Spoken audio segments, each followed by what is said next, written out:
अन्ना हजारे को आप सुन रहे थे और उनको सुनना आज बहुत महत्वपूर्ण हो जाता है। और इस बीच एक बड़ी खबर है, आज शाम बीजेपी ऑफिस जाएंगे प्रधानमंत्री मोदी। शाम 7:45 पर बीजेपी दफ्तर जाएंगे पीएम मोदी। देखिए अभी से ऐलान हो गया है कि आज शाम को बीजेपी दफ्तर प्रधानमंत्री नरेंद्र मोदी जाएंगे। दिल्ली में इतना बड़ा मैंडेट मिलने वाला है, जाहिर तौर पर प्रधानमंत्री अपनी बात रखेंगे, बीजेपी दफ्तर जाएंगे। साफ कह सकते हैं और ये कह सकते हैं कि आंधी है।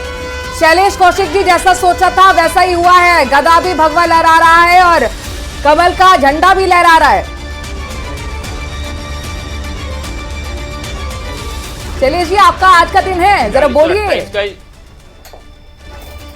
बिल्कुल निश्चित रूप से जिस तरीके से हमारे कार्यकर्ताओं ने बूथ पर लगातार मेहनत की थी, भारतीय जनता पार्टी ने बूथ स्तर तक की जो रणनीति के तहत काम किया और जिस तरीके से पूरे कार्यकर्ताओं ने, दिल्ली की जनता ने जो विश्वास व्यक्त किया और केंद्रीय नेतृत्व के प्रति जो आस्था व्यक्त की, हम कह सकते हैं कि निश्चित रूप से आज का दिन भारतीय जनता पार्टी के लिए और दिल्ली की जनता के लिए विशेष रूप से बहुत उत्साहवर्धक दिन है। क्योंकि अब दिल्ली में जिस तरीके से पिछले 27 साल से राजनीति के नाम पर जो धोखा विश्वास किया जाता है, उससे दिल्ली की जनता को मुक्ति मिलेगी और एक स्वच्छ पारदर्शी प्रशासन और माननीय केंद्रीय मोदी जी के बीजेपी का पवन देव, आपके प्रवक्ता भी जुड़े। पवन जी, यानी बीजेपी ने तो ये डिक्लेयर कर दिया कि हम जीत रहे हैं और इसीलिए प्रधानमंत्री नरेंद्र मोदी भी पहुंचने वाले हैं बीजेपी मुख्यालय। यानी अब ये मान लिया जाए कि बहुत ज्यादा चेंज नहीं होने वाला।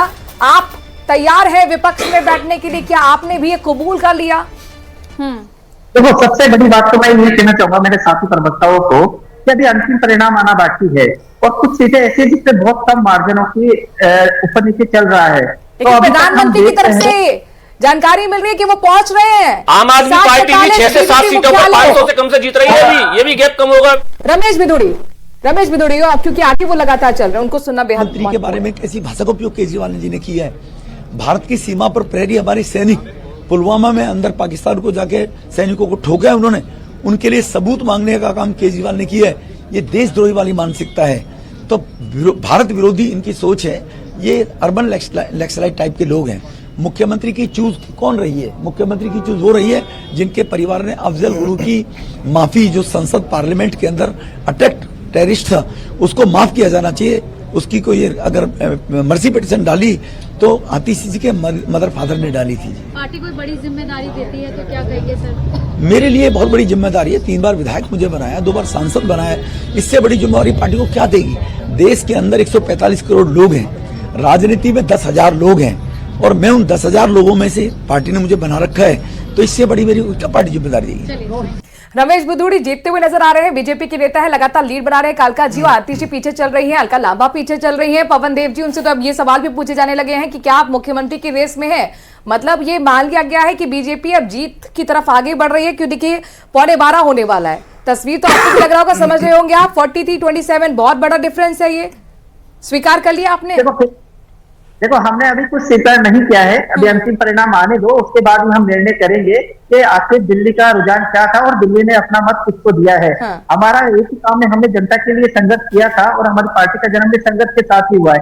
आरोप प्रत्यारोप राजनीति में लगते रहते हैं, लेकिन अंतिम परिणाम ही सत्य माना जाएगा। संघर्ष करने वाले नेता को सुना ना आपने? अन्ना हजारे ने क्या कहा कि शराब नीति लेकर आप आ गए, घर घर शराब देने के लिए आप तैयार थे और उसी का ये हश्र हुआ है। वो तो पहले भी कह चुके हैं कि आप लोगों ने यूज किया उन्हें। देखो, अन्ना हजारे जी का एक अपना पक्ष है, उन्होंने अपना पक्ष रखा, हम उनके पक्ष को भी ठीक है, उनको अभिव्यक्ति की आजादी, उन्होंने अपना पक्ष रखा। बट राजनीति के अंदर आपको ये भी देखना पड़ेगा, अगर दिल्ली के अंदर अच्छी शिक्षा के लिए कोई लड़ा तो वो अरविंद केजरीवाल जी लड़े, अच्छे स्वास्थ्य के लिए लड़ा तो केजरीवाल जी लड़े। तो हम केजरीवाल जी का जो काम है उसको हम इतना लड़ गए पवन जी कि अब पीछे चले गए हैं। इतना लड़ लिए चुनाव, इतना काम कर लिए जनता के कि जनता का मैंडेट ही नहीं मिल पाया। ये बहुत बड़ा सवाल है पवन देव जी। अगर आप चलिए, आप मान लेते हैं बहुत सारे रुझान बदल भी जाएंगे, आपके खाते में सीटें आ भी जाएंगी, लेकिन महत्वपूर्ण सीटें आतिशी आपकी वर्तमान की सीएम पीछे चल रही है। अरविंद केजरीवाल बहुत कम वोटों के अंतर से ऊपर नीचे हो रहे हैं। आपके पूर्व सीएम, डिप्टी सीएम अगर हम बात करें मनीष सिसोदिया, बहुत कम सीटों से आगे पीछे चल रहे हैं। सौरभ भारद्वाज वो भी पीछे चल रहे हैं। अब आप सोचिए